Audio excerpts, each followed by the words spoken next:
ओम शांति। प्रजापिता ब्रह्मा कुमारी ईश्वरी विश्वविद्यालय में आज हमारे स्टूडियो में एक दिव्य आत्मा, जिन्होंने जीवन के 45 साल ईश्वरी सेवा में गुजार चुके हैं। जी हाँ, और 32 साल से ईश्वरी सेवा में स्वयं को समर्पित कर दिए। नेपाल में आप अपना मुख्य पाठ अदा कर रहे हैं। वहाँ हमारी राज दीदी के साथ बहुत ही सुंदर तरीके से योग युक्त होकर अपने जीवन को निर्वाह कर रहे हैं। ऐसे दिव्य आत्मा का हम स्वागत करते हैं हमारे राम सिंह भाई जी। राम सिंह भाई, ओम शांति। ओम शांति, धन्यवाद। राम सिंह भाई, सर्वप्रथम जानकारी आपसे प्राप्त करना चाहेंगे, आपका जन्म कहाँ हुआ था? नेपाल का पश्चिमी भेग है, पश्चिमी पार्ट है, जिसको डडेलधुरा बोलते हैं। तो हम उस पहाड़ी जिले में डडेलधुरा के डडोला गांव करके हैं, वहां पर मेरा जन्म हुआ था। एक गांव के परिवार में, कृषि जहां पर खेती होती है उस परिवार में ही मेरा जन्म हुआ। और प्रारंभिक वहीं की शिक्षा दीक्षा हमने किया, वहाँ के स्कूल में मिडिल क्लास तक। उसके बाद फिर वहाँ से धनगढ़ी दूसरा जो शहर है उस शहर के लिए रवाना हुए, और वहाँ से हम मैट्रिक पास करते हुए काठमांडू की तरफ आए। बचपन में आप भगवान किसे मानते थे? बचपन में मुझे भगवान के प्रति बहुत ही आस्था थी। जैसे कि मैं रामायण को बहुत लाइक करता था और रामायण पढ़ा करता था। छोटे 2-3 क्लास से ही मैंने रामायण पढ़ना शुरू किया, और साथ साथ महाभारत का भी मुझे बहुत शौक था। तो ये महाभारत और रामायण के प्रति मेरी बहुत अच्छी भावना थी। मतलब ईश्वर के प्रति मेरा आस्था बहुत अंदर से एक आस्था थी कि हमें अपने जीवन को परमात्मा प्राप्ति के लिए आगे बढ़ाना चाहिए। इस तरह का स्कूल लेवल तक इस तरह की मान्यता थी। राम सिंह भाई, जैसे आपने कहा कि रामायण और महाभारत एक होता है बचपन में और कम समय में, तो मतलब यूथ एज में, और परमात्मा के प्रति इतनी खोज, मैं समझता हूँ कि आपका परिवेश ही ऐसा, परिवार जो कहेंगे, बैकग्राउंड बहुत, थोड़ा बैकग्राउंड के बारे में बताएं कि कैसे आपका परिवार में माता पिताजी कैसे कैसे सेवाएं? नहीं, माता पिताजी तो सिंपल ही थे, क्योंकि गांव में तो खेती पाती होते उन दिनों में। हम लोग बाद में शिक्षा में आए। माँ बाप तो ऐसे नहीं थे, क्योंकि वो उनका संस्कार अच्छा था, हम लोग की पालना अच्छे तरह से करते थे। और उनका कहना यही होता था कि देखो, हमें जीवन में अच्छा काम करना चाहिए, सबके साथ हमें मिल करके रहना चाहिए, किसी को दुख देने का इस तरह का नहीं। एक सज्जन परिवार ही था जैसे, नहीं तो कोई गांव घर में भी झगड़ा होना, ये होना, कई प्रकार की बात होती है। परंतु मेरे परिवार में जो भी मेरे माता पिता थे वो एक सज्जन प्रवृत्ति के थे, कि हम किसी से लड़ना झगड़ना, ये कई प्रकार की बातें होती है इधर उधर की, तो उन चीज़ों में वो नहीं जाया करते थे। तो इस हिसाब से जैसे इस परिवार में होने के नाते हमें भी अच्छा लगता था कि वो ठीक है, माँ बाप की पालना अच्छी मिल रही है। ये मतलब बैकग्राउंड था हम लोग का। ब्रह्मा कुमारी के संपर्क में आप कैसे आए?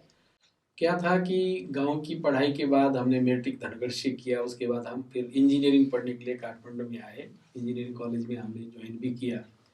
तो क्या था कि फिर बीच में जो पढ़ाई का दौर चला, तो उसमें थोड़ा हम लोग, क्योंकि अब परमात्मा ये जो हम लोग डार्विनिज्म का सिद्धांत पढ़ने लगे, ऐसा संसार में इस तरह से बना, ये बना, प्राणी तो पहले निर्जीव से सजीव में बनी, इस प्रकार की मान्यता ने थोड़ा हमारे मन में, फिर जो पहले का विचार था उस विचार में परिवर्तन आया था। परंतु उस परिवर्तन के साथ पढ़ रहे थे दोस्तों के साथ थोड़ा, क्योंकि गांव से फिर जब शहर में आए तो कुछ दोस्त बढ़ गए, तो उनके साथ खेलना डुलना, खाना पीना, कई प्रकार की जो जीवनचर्या है और जीवन चरित्र की जो बात है, थोड़ा फर्क हो गया। मान लीजिए जैसे स्मोकिंग करना, और मांसाहार तो पहले भी लेते थे, इस तरह का करना, ये सब बातें होने लगी। और कभी साथियों से मिल करके थोड़ा अल्कोहल का भी हम लोगों ने सेवन था, लेकिन कभी कभी दोस्तों के बहाकाव में, उनके संगत में आकर के इस तरह का भी जीवन रहा। तो इसी दौरान में जब हम काठमांडू में पढ़ रहे थे, तो एक दिन मेरा कोई एक दोस्त था, वो दोस्त कुछ दिन से मुझे नहीं मिल रहा था, क्योंकि उसके साथ मेरी बहुत ही इंटीमेसी थी।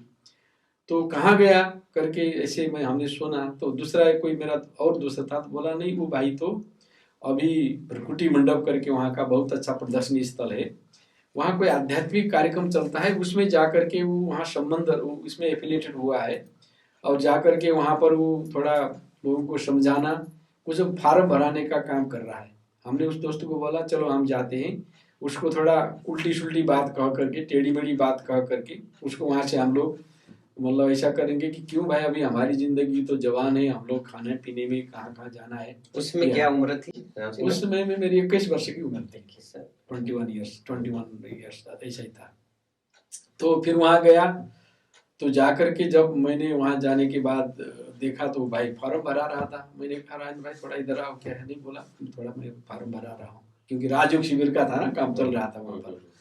तो इतने में मैं उससे थोड़ी कुछ बातें कर रहा था, तो तब उसी समय में आदरणीय शीला दीदी जी, जो अभी काठमांडू में है, राज दीदी के साथ उन्होंने बहुत काफ़ी सेवा की। बाद में थोड़ा उनका एक्सीडेंट हुआ, अभी थोड़ा अशक्त है, लेकिन उन्होंने हमको आकर के बोला कि इस भाई को भी थोड़ा फॉर्म भरने के लिए बोलो, और कल से इसको भी 3 दिन का राजयोग शिविर करना है। तो पहले तो हम इनकार कर रहे थे, हमने सोचा कि क्या अभी ये फॉर्म सारा मुझे भरना है। परंतु शीला दीदी की जो बात थी, उन्होंने बहुत प्यार से कहा कि इनको फार्म भराना है। तो फार्म हमने फिर, क्योंकि दोस्त था तो उसकी कहने पर हमने फार्म भर दिया। तो थोड़ा देर बाद बोला ये प्रदर्शनी लगी हुई है, प्रदर्शनी भी समझ लो आप। तो उसमें थोड़ा मॉडल बनाए हुए थे नर्क का, स्वर्ग का, उन दिनों में सिंपल तरीका से, लेकिन बहुत आकर्षक था। जी जी। तो एक बूढ़े भाई थे, भैरव नाम करके भाई थे, तो वो बहुत, एक स्टिक होती ना लट्ठी, उस लाठी से समझा रहे थे, देखो हजूर ये स्वर्ग है, ये नरक है, इसमें ऐसा होता है, यहाँ ये बाघ और बकरी एक ही जगह पानी पीती है, और यहाँ पर लोग लड़ रहे हैं, वहां पर लोगों के साथ कितना प्यार है, देखिए स्वर्ग। तो हमको बहुत अच्छा लगा समझाने का जो तरीका था, प्यार से कहा। तो इतना बस प्रदर्शन समझने के बाद बोला कि कल से आपको राजयोग शिविर अटेंड करना है। तब हमने सोचा कि होगा, टाइम होगा तो हम आ जाएंगे, नहीं तो हम क्या राजयोग शिविर करेंगे। परंतु जब मैं कमरे में गया, तो वो वहाँ का जो वातावरण था, माहौल था, वो मेरे दिल दिमाग में घूमने लगा कि भाई बात तो बहुत अच्छी है, अच्छा समझा रहे हैं, और मेरा दोस्त भी वहाँ पर जा करके वो भी उसमें लगा हुआ है। तो क्या है, हम थोड़ा देखते हैं करके, हम कल सुबह फिर, जब निश्चित टाइम दिया गया था, 7 बजे का टाइम था शायद, तो नजदीकी आश्रम था, वहां पर राजयोग शिविर का, राजयोग शिविर प्लस कोर्स ही बोला कि आपको 10 डेज कोर्स करना है। तो फिर हमने वहां जाकर के सारे और पिक्चर को देखा, जो चित्र वहां पर लगे हुए थे। तो मेरा कोर्स शुरू हुआ।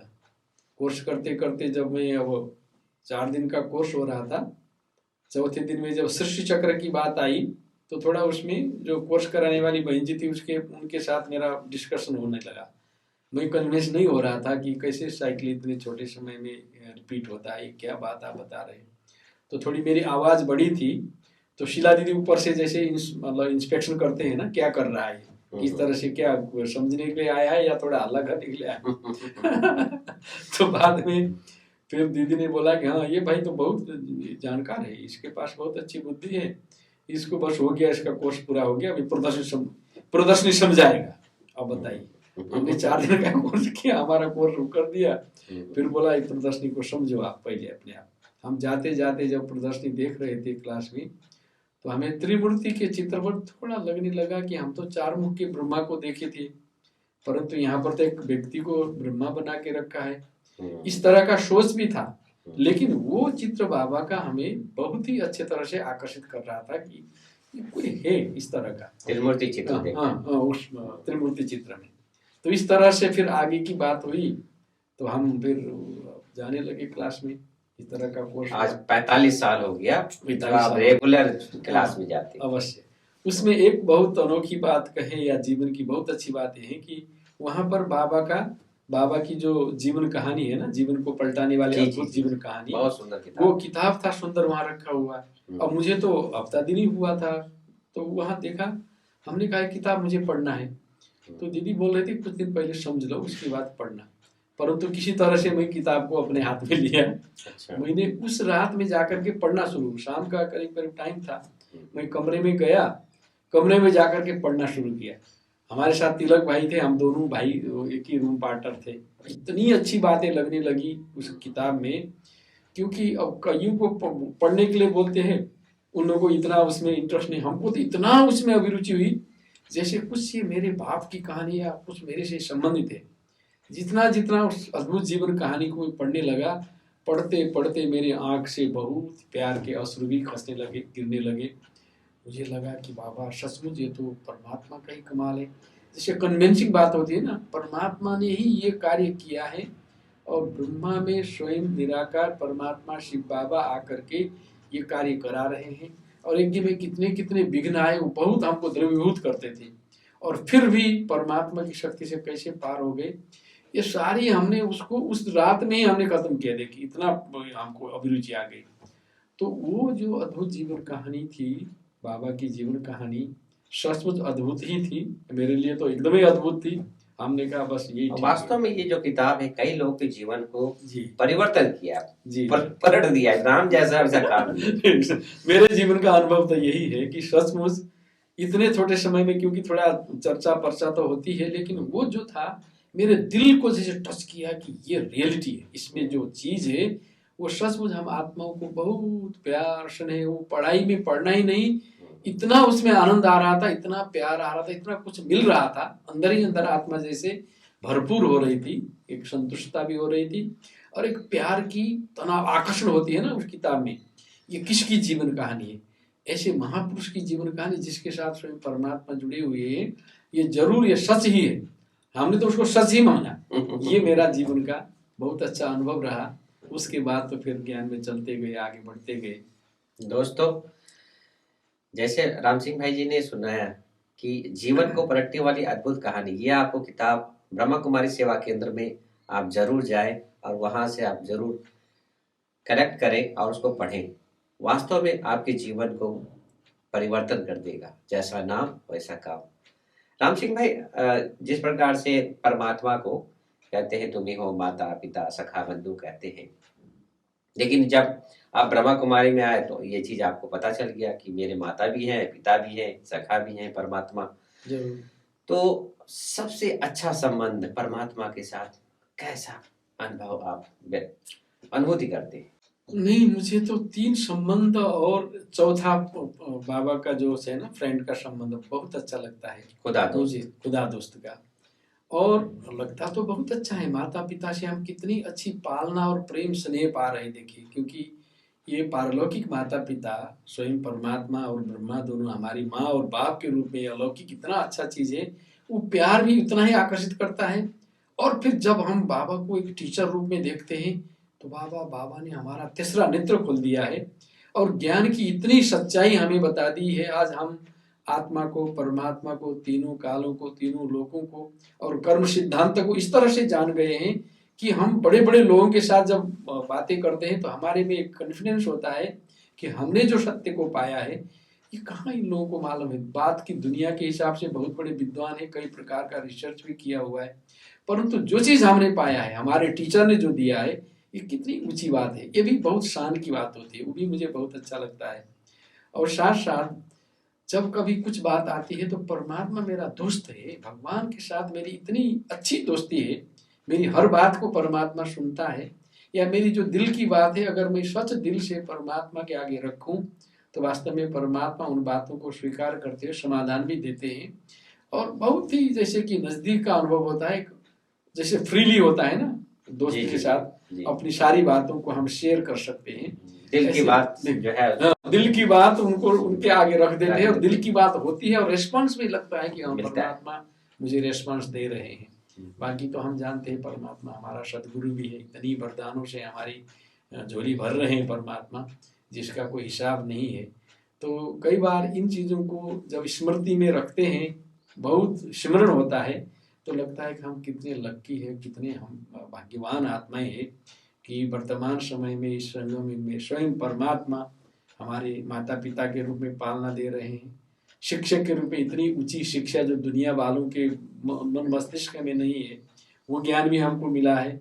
और हम हर रोज वो तो पुत्र भव नहीं, आयुष्मान भव, धनवान भव का ही वरदान देते हैं, परंतु बाबा ने तो 21 जन्म का राज्य भाग्य देने का वरदान दे दिया है। इन बातों की स्मृति से और हर समय में परमात्मा हमारा साथ में, हमारे साथ में है, हम उनके साथ में हैं, जैसे कंबाइंड स्वरूप की बाबा बात बोलते हैं। तो ये सब स्मरण से हमको तो सदा बाबा का साथ और हाथ जैसे सिर पर है और बाबा हमारे से दूर नहीं है।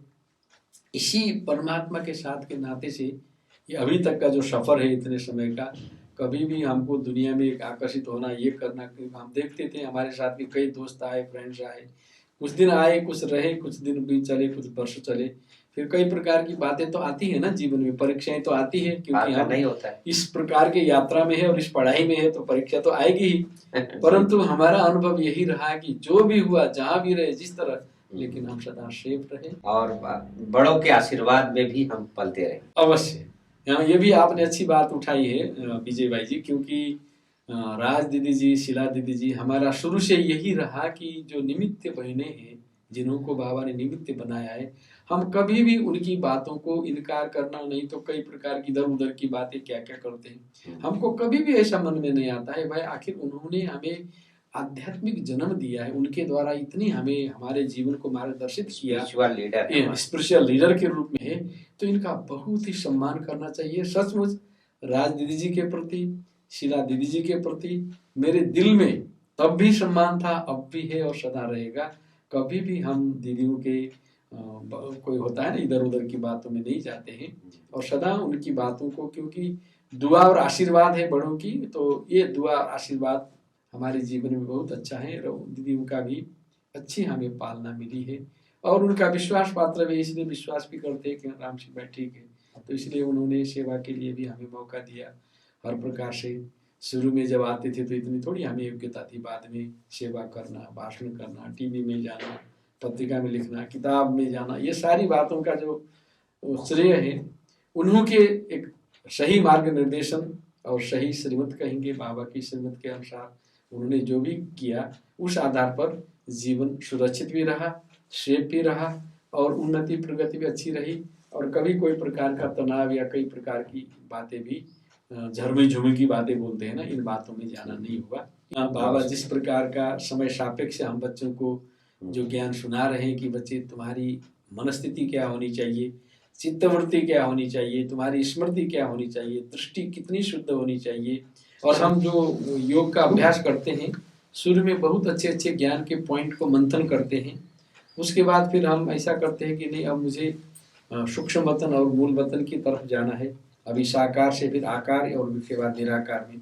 तो ऐसे करते करते हम जैसे मन और बुद्धि के उड़ान से आकाश होते आकाश तत्व तारागण से परे सूक्ष्म वतन में जाते हैं, और सूक्ष्म वतन में पिताश्री ब्रह्मा बाबा जो संपूर्ण ब्रह्मा अभी है उनसे रूह ध्यान करते हैं, दृष्टि लेते हैं, बहुत एक मीठी मीठी बातें होती है, बाबा कितना अच्छा है, कितना हमको मतलब इतना प्रकाश की काया, क्या हमने अपने जीवन को कहाँ से कहाँ पहुँचाया है, आपने क्या हमको दिया, मतलब बाबा ब्रह्मा बाबा से बहुत प्यार से बातें होती है। उसके बाद फिर हम ऐसा करते हैं कि बाबा अभी भी हमारे सूक्ष्म जो सबकॉन्शियस लेवल, अनकॉन्शियस लेवल में अभी भी कई कमी कमजोरी है, तो संस्कार परिवर्तन की जो बात है, संस्कार पुराने संस्कारों को, 63 जन्म के संस्कारों को खत्म करने की जो बात है, इसके लिए तो बीज रूप अवस्था में जाना पड़ेगा। इस तरह से बाबा से बात होती है, फिर करते करते हम विष्णुपुरी ब्रह्म शंकरपुरी होते ठीक परम धाम में चले जाते हैं, और परम धाम में जाते ही जैसे चारों तरफ एकदम गोल्डन रेड लाइट की जो बात है, चारों तरफ लाइट ही लाइट है, हम भी लाइट के स्वरूप में, अब प्रकाश की काया भी निकल जाती है, सूक्ष्म शरीर में नहीं रहता, एकदम ज्योतिर्मय स्वरूप में आत्मा और परमात्मा शिव बाबा के बहुत सानिध्य में, जैसे उनके मैं सानिध्य में हूँ, साहित्य में हूँ, सामीप्य में हूँ, वो मेरे साथ में है। जैसे बाबा की कंपनी में, बाबा के वही मेरा कंपेनियन है, वही उसी के साथ मैं कंबाइंड हूँ, इस तरह के एकदम मजबूत संकल्प चलते हैं।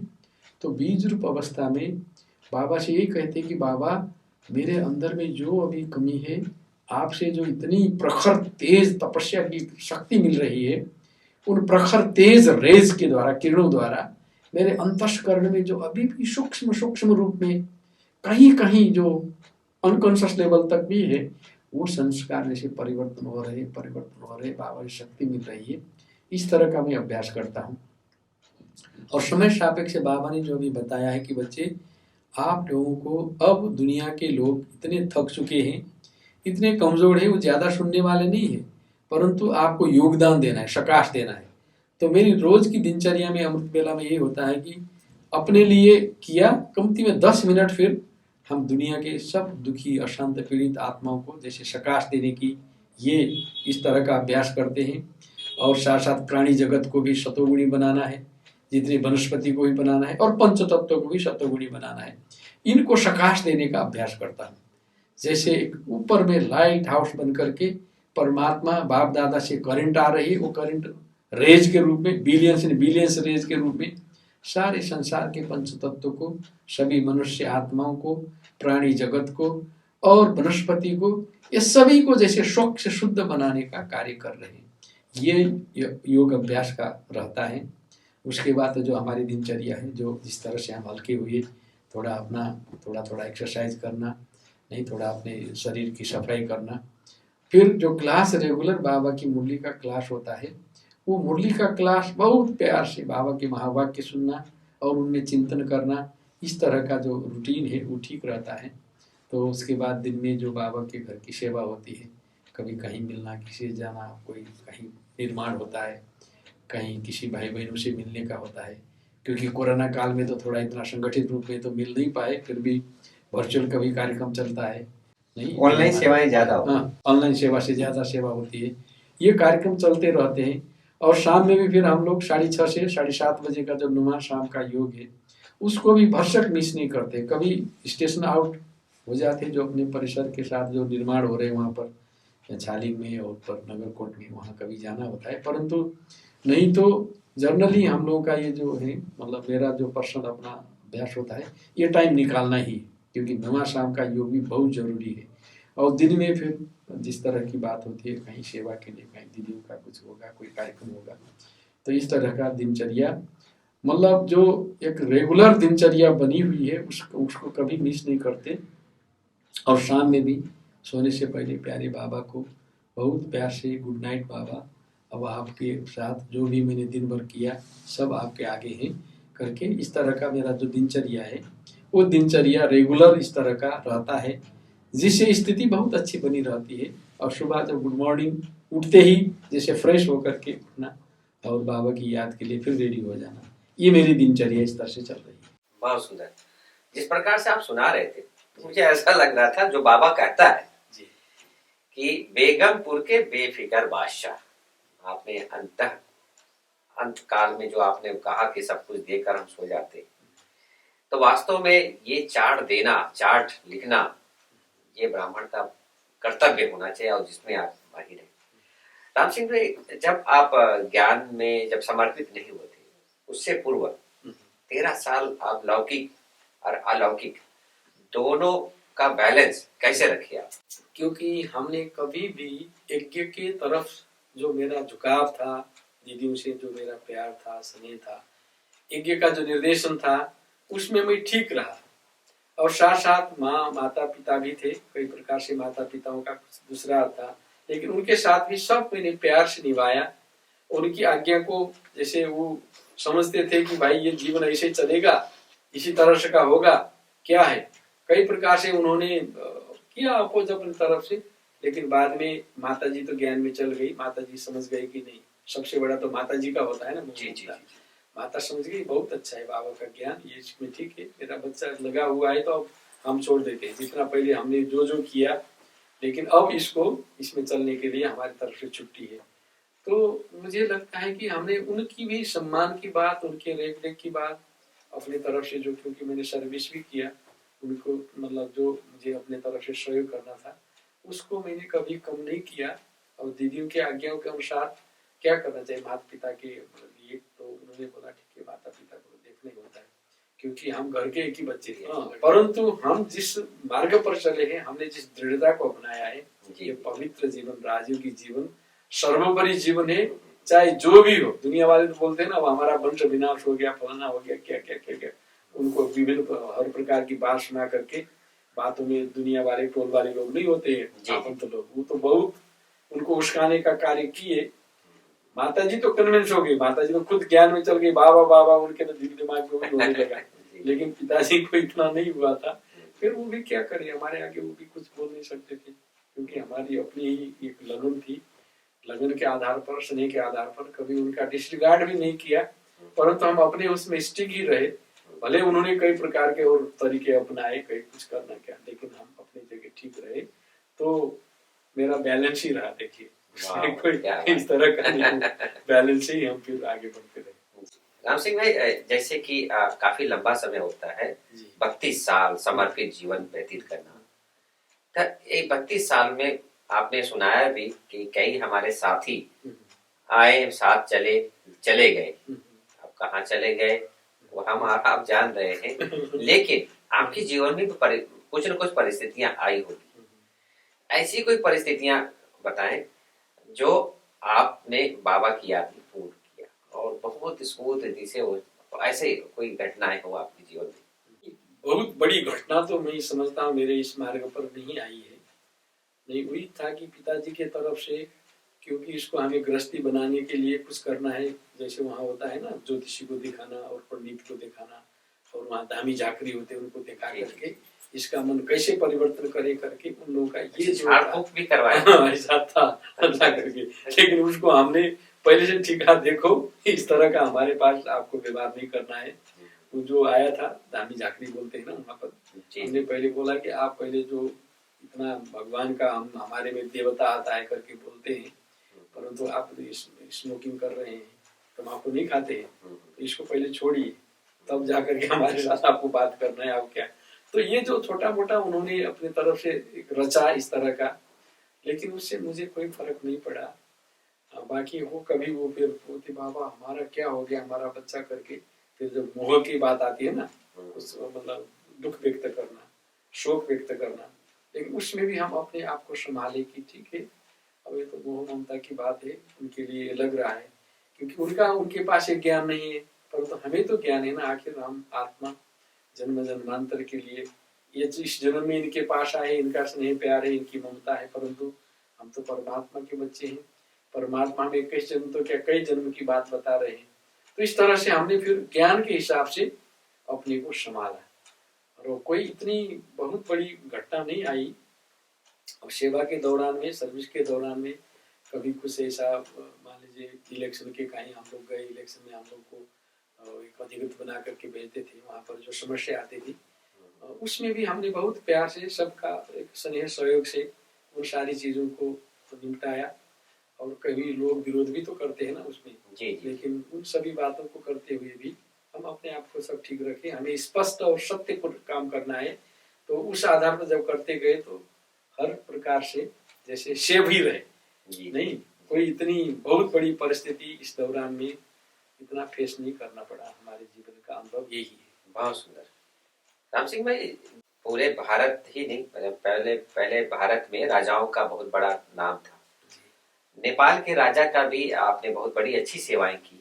वो किस प्रकार की क्या सेवा थी, क्या उनका वर्तमान क्या स्थिति है, थोड़ा सा उसकी। ऐसा था जब नेपाल में सेवाएं शुरू हुई, ईश्वरीय सेवाएं, तो उन दिनों में तो वहाँ राजा का ही राज्य था, राज परिवार ही हर प्रकार से, मतलब राजा के साथ में ही सारी शक्ति थी। तो राज परिवार को मिलना करना बहुत ही वो प्रोसेस होती है। लेकिन फिर भी हमारे दीदियों ने, राज दीदी ने, शिला दीदी ने उन दिनों में, क्योंकि कुछ राणा परिवार थे उनके मित्र संबंधी, और बाबा जब लौकिक जीवन में थे, ब्रह्मा बाबा, दादा लेखराज, लकीराज बाबू करके राज परिवार में उनका नाम था। और नेपाल में बाबा ने अपने लौकिक जीवन में वहाँ के राजा महाराजों के साथ बाबा का संबंध था बिजनेस के चलते। तो उन राणा फैमिली के साथ दीदियों ने संबंध बनाया था। हम थोड़ा पीछे आए, लेकिन उनके साथ होते होते थोड़ा राज दरबार तक भी ये ओम शांति ब्रह्मा कुमारी बहुत अच्छे, क्योंकि ओम शांति के नाम से ज्यादा जानते हैं वहाँ। तो ये अच्छा है, शांति की ओम मंडली, ओम शांति, ओम शांति, ओम शांति, ओम शांति करके इस तरह का बोलते हैं। तो ये बहनें बहुत अच्छी है, दिव्य है, क्योंकि ये कोई मांगती नहीं है। दुनिया में तो कोई गुरु बसाएंगे तो कुछ मांगते हैं, तो इस तरह से एक अच्छा प्रभाव था। और रॉयल फैमिली से संबंधित एक लक्ष्मी देवी राणा, जो जिन्होंने हमको जमीन दिया वहां पर बाबा का, वो तो राज परिवार से संबंधित थी। तो उन्होंने द्वारा वहां बात पहुंचती थी कि नहीं, ये ब्रह्मा कुमारी बहनों का जो एक ज्ञान है, ये बहुत ही जीवन को सात्विक बनाने के लिए, एक अच्छे मार्ग के लिए है। इनकी बहुत अच्छी रॉयल्टी है और ये बहुत धारणा में बहुत पक्के है, एकदम मजबूत, प्यूरिटी, खान पान, आहार। तो इस तरह का जैसे राज परिवार में भी मैसेज गया हुआ था। तो अब ऐसे तो राज परिवार इतना खुला तो नहीं होता है राजा के साथ, फिर भी इस तरह से जो भी वहां पर हम लोगों का एक संदेश था। और हर, क्योंकि जब राजा की थी, तो शुभ जन्म का जो जन्म दिवस होता था वो बहुत भव्य तरीके से मनाते थे। हम लोग भी ओम शांति ब्रह्मा कुमारी के तरफ से उस जन्म दिवस में उनको सौगात देना, उपहार देना और गुरु विशेष देना, इस तरह का सारा चीज राज दरबार में जाता था। तो उसका थैंक्स भी आता था, वहां से मिलता था, लेटर से ही आता था थैंक्स का। तो इस तरह से उनके जो सेक्रेटरी थे, चीफ सेक्रेटरी, उनके साथ भी हम लोग का संबंध हुआ। बाद में जैसे 1986 में जो इंटरनेशनल कॉन्फ्रेंस हुई हमारी, उसमें स्वयं राजा तत्कालीन महाराजा धीराज जो वीरेंद्र वीर विक्रम शाह थे और रानी ऐश्वर्या थी, माउंट आबू है, नहीं वो तो वहीं पर जो हम लोग का अंतर्राष्ट्रीय कॉन्फ्रेंस हुआ ना, उसका इनॉग्रेशन उन्होंने किया था। नहीं, उसमें दादी प्रकाश मणि जी गए हुए थे, दादी चंद्रमणि जी, और ये अपने बड़े भाई साहब जुम्मन भाई साहब गए। बहुत बड़ा प्रोग्राम, हाँ बहुत बड़ा प्रोग्राम हुआ था।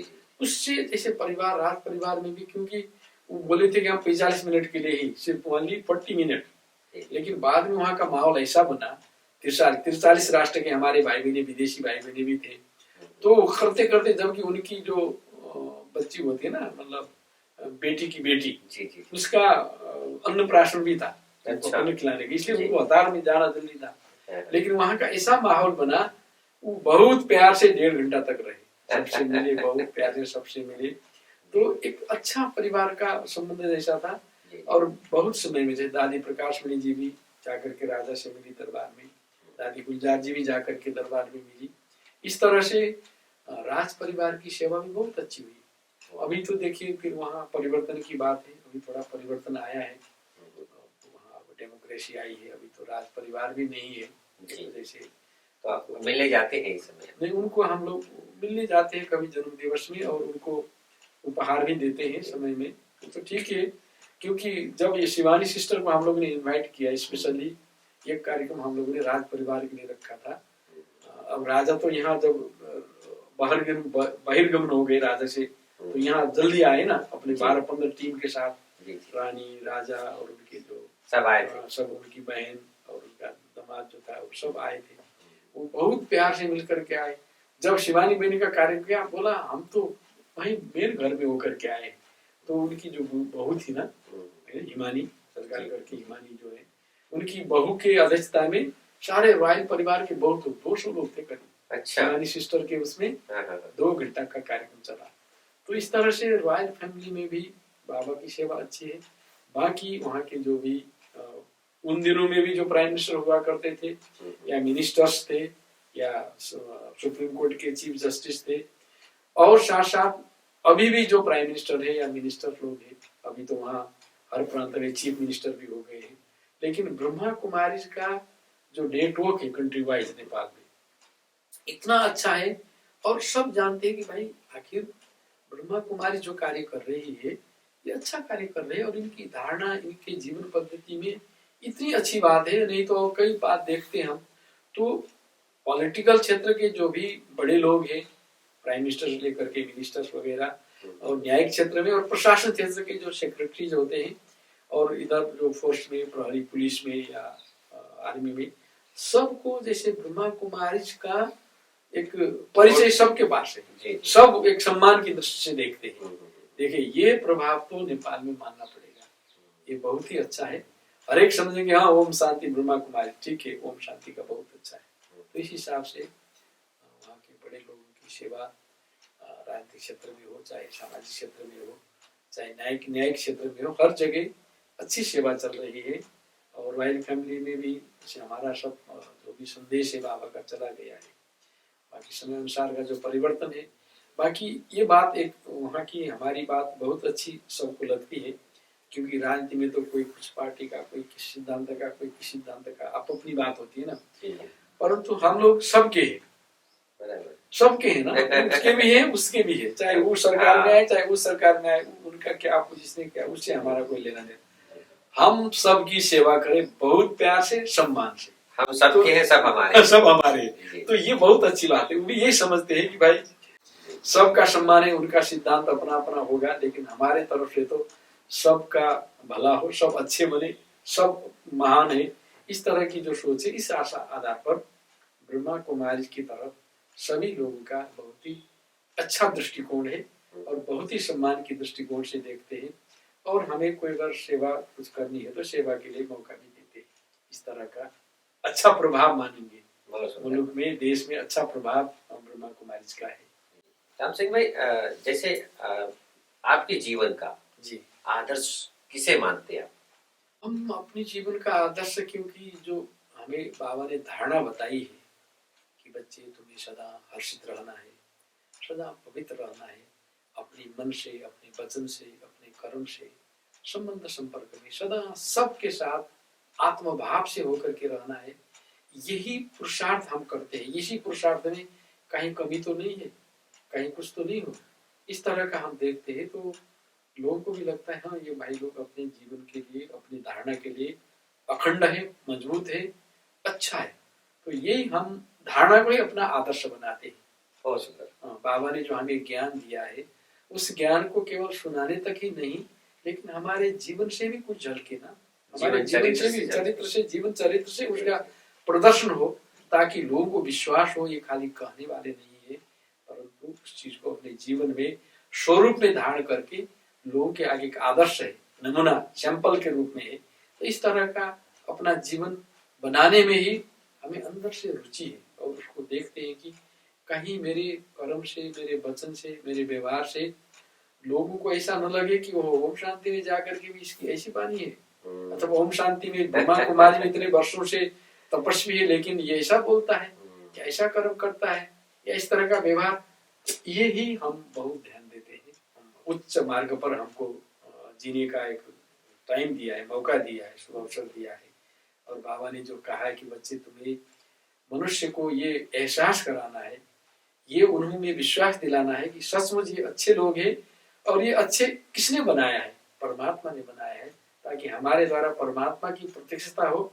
लेकिन उस प्रत्यक्षता के लिए हम खुद प्रत्यक्ष हो, हमारी जीवन की धारणा, हमारे जीवन के आदर्श, हमारे जीवन के गुण, हमारे जीवन की जो एक एक्टिविटी लोगों को ऐसा विश्वास दिलाए कि सचमुच ये जिस मार्ग पर है, इनका जो ज्ञान है, इनको जो ज्ञान देने वाला है वो कितना उच्च होगा, इसमें ध्यान देने का जैसे हमको सदा बुद्धि में रहता है कि इन बातों पर हमें बहुत ही प्रैक्टिकल जीवन में ध्यान देना है।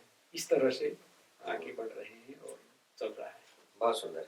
राम सिंह भाई, जिस प्रकार से आज माहौल है, कोरोना का 2 साल व्यतीत हो चुका है, अब बाप दादा का आना भी वो भी क्लोज हो गया, जो हम साक्षात देखते थे गुलजार दादी को साक्षात, और वो समाधि स्थल में अव्यक्त लोक में कन्वर्ट हो गया।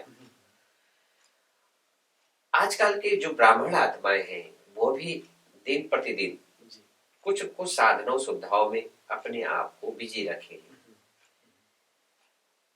आप अपने अनुभव से सुनाएं कि वर्तमान समय हम अपनी स्थिति को कैसे रखें और क्या अपना पुरुषार्थ करें। अब ये तो हम जानते ही हैं, बाबा ने पहले से कहा है कि बच्चे जितनी परिस्थिति, जितना समय आगे बढ़ता जाएगा, समय नजदीक आता जाएगा, बाहरी दुनिया की परिस्थिति तो और बढ़ेगी।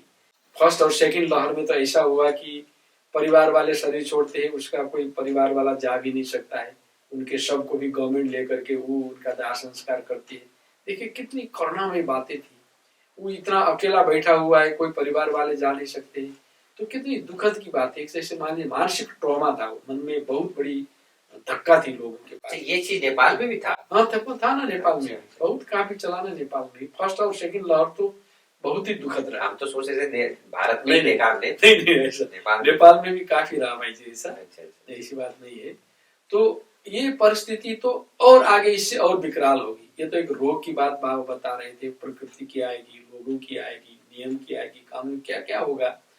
लेकिन ये सारी चीजों को देखते हुए अब हमें अपने पुरुषार्थ को अंदर से इतना शक्तिशाली और समर्थ बनाना है, इतनी तपस्या को हमें बढ़ाना है, जिसके द्वारा हम ऐसी ऐसी विकराल परिस्थिति के समय भी अपनी स्वस्थिति को स्थिर रख सके, अचल रह सके, अडोल रख सके।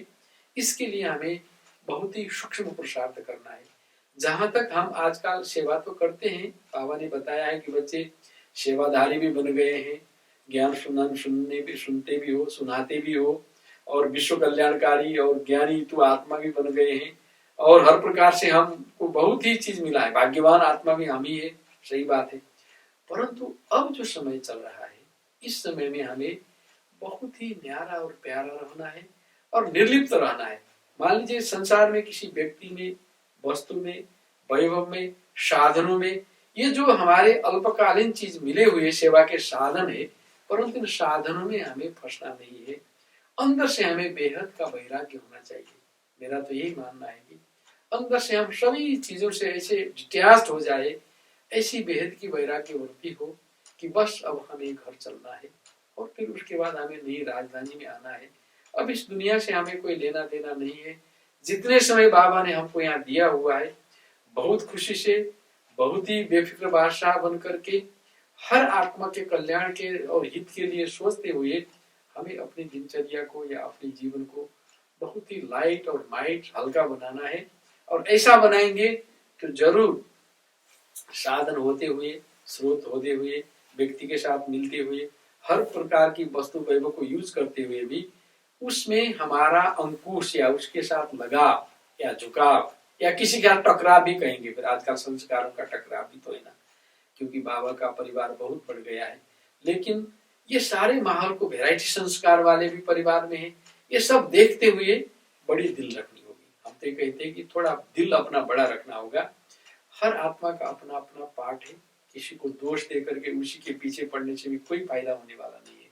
हम अपने को संभाले, अगर हम खुद को संभालते, खुद की स्थिति को मजबूत करते हैं, खुद को योगयुक्त बनाते हैं, युक्तियुक्त बनाते हैं और सदा हर आत्मा का भला और कल्याण सोचते हैं, तो मुझे लगता है कि परिस्थिति चाहे जैसी भी हो, दुनिया की परिस्थिति, बाहर की परिस्थिति, प्रकृति की परिस्थिति, परंतु इन सभी को जीतने के लिए, सभी के ऊपर जाने के लिए हमें स्व स्थिति में ही रहना होगा। राम सिंह भाई, जिस प्रकार से आज की युवा पीढ़ी है, आप 21 साल की उम्र में इस आध्यात्मिक क्षेत्र में आप आगे निकल गए, आज के युवाओं को आप क्या संदेश देना चाहेंगे कि ताकि आप आपसे प्रेरणा लेकर वो भी अपने आप को बदल दे? तो हम चाहेंगे कि आप युवाओं के प्रति भी आप अपना शुभ संदेश दें। Thank you. क्योंकि हर युवा आजकल व्यसन से ग्रसित होता है, बुराइयों से, संग दोष से, तो इससे कैसे बचा जाए, उसके लिए आप शुभ संदेश। मानते हैं कि युवा जीवन एक ऐसा जीवन है, इसके साथ अथाह ऊर्जा भी है। युवा सबके लिए एक जैसे कि भविष्य के आशा के दीपक भी है, चिराग भी है। और युवाओं में एक नई नई सोच, नई नई चीज कुछ करूं, इनोवेटिव विचार भी उनका रहता है। ये तो बहुत अच्छी बात है, क्योंकि युवा में अनलिमिटेड पोटेंशियलिटी हम बोलेंगे उसको, अथाह संभाव्य क्षमता है। परंतु अभी का जो माहौल है, जो वातावरण बन रहा है, जिस तरह के लोगों के आहार विहार, खान पान, चलन आदि इत्यादि है, इन चीजों के द्वारा युवा अपने रचनात्मक शक्ति को कहीं ध्वंसात्मक शक्ति की तरफ, अथवा जिस तरह से एक रचनात्मक उसको होना चाहिए, वो कहीं शक्ति को छीड़ तो नहीं कर रहा है, उसको क्षय तो नहीं कर रहा है। ये बहुत बड़ी समझने की बातें हैं। तो युवा बंधुओं को हमारा कहना यही है कि देखिए, आप रियल में तो ये शरीर के हिसाब से युवा है, अगर अंतर से आप देखें तो आप अपने आप में एक शाश्वत शक्ति, एक चेतन शक्ति है। और आपके अंदर में शुद्धता बहुत है, बहुत ही अच्छी चीज है। ओरिजिनली आप बहुत अच्छे हैं। ओरिजिनली आपके पास शांति, प्रेम, पवित्रता, खुशी, आनंद, ये सारी जैसे प्रॉपर्टी आपके अंदर में है। तो इसलिए युवाओं को हमारा कहना यही है कि क्षणिक सुख के लिए, क्षणिक चीजों के लिए नशेबाजी करना या अल्कोहलिज्म की तरफ जाना या ड्रग की तरफ जाना या कोई स्मोकिंग आदि इत्यादि करना, इससे किमार्थ है किसी भी हालत में मानसिक, शारीरिक और आध्यात्मिक और सामाजिक किसी तौर पर भी इसमें कोई इसका बेनिफिट नहीं है, इसमें कोई फायदा नहीं है। इसलिए युवाओं को थोड़ा सा अपने ऊपर ध्यान देना पड़ेगा कि नहीं भाई, हमको जैसे हमारे पूर्वज बड़े बड़े युवा, स्वामी विवेकानंद युवा में गए, कितने वो आदर्श के पात्र बने, परंतु हम देखते हैं कि युवा जल्दी रिएक्ट भी हो जाते हैं, उत्तेजित हो जाते हैं। थोड़ा सा हमको सहनशील बनना है, हर बात को समेटना और समाना भी है। और कोई किस बोलता है तो उसके लिए तुरंत उस चीजों को समाधान करने के लिए हमें रिएक्टिवली नहीं, प्रोएक्टिवली बोलते हैं उसको, एक उसको स्वीकार करते हुए इसमें क्या राज है, इस तरह की अगर हमारी भावना होगी तो मुझे लगता है कि अभी की युवा पीढ़ी जिस मार्ग पर चल रही है, जिस प्रकार का हम देखते हैं कि माँ बाप भी, समाज के लोग भी या अभिभावक लोग भी जिस तरह से दुखी है, आज मेरा बच्चा इस मतलब आचरण में चला गया, इस प्रकार की उसके जीवन में ऐसी हैबिट हो गई है। तो इन चीजों से थोड़ा हमारे युवा भाइयों को बड़े प्यार से, स्नेह से अपने जीवन को, जो अमूल्य जीवन आपको मिला हुआ है, इस अमूल्य जीवन को थोड़ा आप अपने ऊपर नियंत्रण करके संभालेंगे तो फिर आप आगे के लिए बहुत एक भविष्य के महान व्यक्ति बन सकते हैं। तो जो ये आजकल फैशन के तौर पर चला है, या कोई आदत की बातें हैं, स्मोकिंग की बातें हैं, या कुछ और भी लागू पदार्थ की बातें हैं, इन चीजों से आपको अपने जीवन के मूल्य को समझ करके, और जीवन महान है, वरदान है, ईश्वर का वरदान है, इस जगत में मुझे कुछ करने के लिए परमात्मा ने भेजा है, इसलिए मुझे अपने जो मेरे पास ताकत है, उस मेरे पास जो शक्ति है, ऊर्जा है, उस ऊर्जा को मुझे वेस्टेज नहीं करना है। ऐसे वो याद बातों में अपनी शक्ति को खत्म करके मुझे दुखी नहीं बनना है, न मुझे माँ बाप को दुखी बनाना है, न समाज को दुखी बनाना है। मैं समाज के लिए सदा आदर्श बनूं, सबको सुख दूं और सबको सहयोग करूं। इस प्रकार की भावना अगर हमारे युवा पीढ़ी में जागृत हो तो मुझे लगता है युवा शक्ति सदा सबके लिए आशा के केंद्र बिंदु बनेगी, और युवा शक्ति भविष्य में जाकर के एक नई समाज की रचना के लिए, एक सात्विक समाज की रचना के लिए, सभ्य और हिंसा मुक्त, और जो भी उत्पादें मच रही है अभी, कई प्रकार की जो बातें आती है, इन सभी बातों से मुक्त समाज का निर्माण करने में हमारी युवा शक्ति कामयाब होगी, और युवा शक्ति का ये योगदान रहेगा।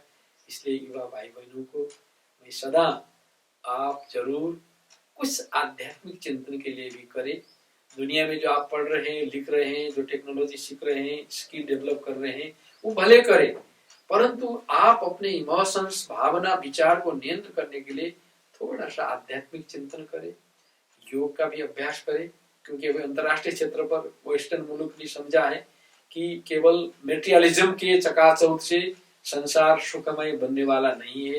मेटेरियलिज्म के साथ साथ हमें स्पिरिचुअलिज्म भी चाहिए। स्पिरिचुअलिटी और मेटेरियलिज्म का जो दोनों का अगर संयुक्त एक सहकार्य हो, आपस में सभी मिलकर के आगे बढ़े, तो जरूर ये दुनिया अच्छी बनेगी। ये सारा, जैसे अभिभारा कहेंगे, या ये सारी जो जिम्मेवारी है हमारे युवा बंधुओं पर है। इसलिए युवा बंधुओं, आप अपनी जिम्मेवारियों को बहुत ही गंभीरता से लें, और अपने आचरण को, अपने विचारों को, अपने आहार विहार को, अपने जीवन पद्धति को ऐसा सुंदर बनाए कि सब कहे कि हाँ, अब हमारे युवा से ही देश या मुल्क या विश्व एक सुंदर बनेगा, विश्व का नव निर्माण होगा, और संसार से सभी प्रकार की हत्या, हिंसा, लड़ाई, झगड़ा, दुख, अशांति, पीड़ा, कष्ट, रोग सब सदा के लिए भाग जाएंगे। ये थोड़ा अपनी जिम्मेवारी को आप बोध करें, तो मुझे लगता है कि युवा सचमुच अपनी ऊर्जा को ईश्वरीय ज्ञान के आधार पर और अपनी स्किल के आधार पर सकारात्मक दिशा पे और नवनिर्माण के दिशा में लगाएंगे। और यही युवाओं के लिए हमारे तरफ से शुभभावना भी है, शुभकामना भी है।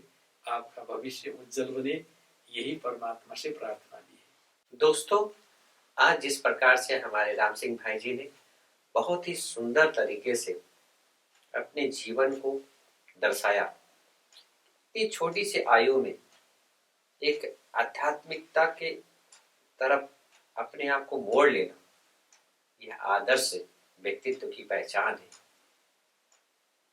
वास्तव में यह जीवन अमूल्य है। इन्होंने आध्यात्मिक मार्ग पे चलकर देखा, सोचा, समझा और चल रहे हैं। राम सिंह भाई जी अपने जीवन की प्रेरणाओं को किसी को आदर्श नहीं बनाया, अपनी धारणाओं को आदर्श बनाया उन्होंने। आदर्श कई लोगों के कई होते हैं, लेकिन हम अपनी धारणाओं पर, मर्यादाओं पर खरे उतरे हैं, यही मेरे लिए सबसे सर्वोपरि है।